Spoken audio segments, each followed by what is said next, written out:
Hello and welcome to Money Management. This week, a financial wisdom advisor is fighting CommInsure over their rejection of his trauma claim. But first, here's your news roundup, brought to you by Securitor. Slater & Gordon is ramping up legal action against advisory groups that recommended basis capital.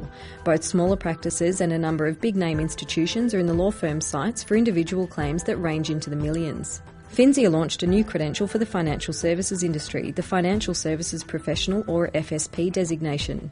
The association's retail wealth management members will be the focus of the initial rollout. New Zealand's competition watchdog, the Commerce Commission, gave a green light to AMP's bid for AXA Asia Pacific. In the meantime, NAB is continuing its negotiations with AXA and the ACCC. AXA Asia Pacific Chief Andrew Penn predicted merger and acquisition activity would continue to increase as a result of impending regulatory changes. Speaking at a FINSIA conference, Penn said Australia was well placed to become the financial services hub for the Asian region, ambitions that Standard & Poor's Managing Director John Bailey described as naive. Bailey said Australia must be more consistent in its regulations and tax laws if it's to be competitive in the Asian region. Macquarie Funds Group acquired a 53% stake in residential real estate funds management and research group Rismark, and the proposed merger between Professional Investment Holdings and Centrepoint Alliance has been somewhat delayed, with Centrepoint Chief Tony Robinson saying the due diligence process was taking longer than expected. Tim Brown left his position as Head of Advice Delivery for Colonial First State to take up the newly created role of General Manager, Retail Advice for CommInsure. Meanwhile, Mercer recruited Brian Long and Luke Fitzgerald from Van Eyck Research, and Macquarie recruited from AMP, appointing Julie Fox as a technical manager with Mastech.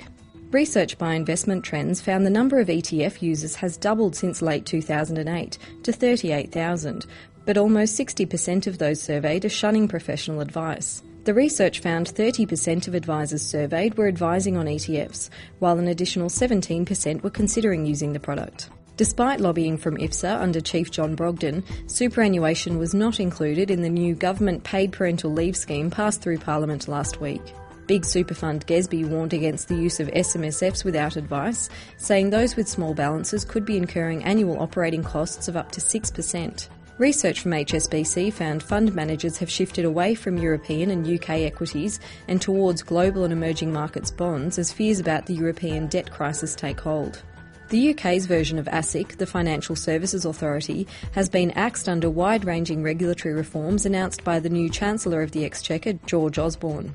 And finally, ASIC is urging those engaged in credit activities to register for new credit licences before 30 June, with the new National Consumer Credit Protection Program kicking in on 1 July.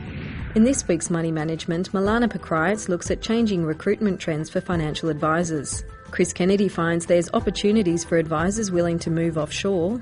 And in our top story, financial wisdom advisor Brian Handley is challenging CommInsure over its rejection of his trauma claim. Handley argues his case, which is currently before the Financial Ombudsman Service, highlights potential dangers for other policyholders. For all the details on those stories, see tomorrow's edition of Money Management. Thank you for joining us, and I'll see you again next week.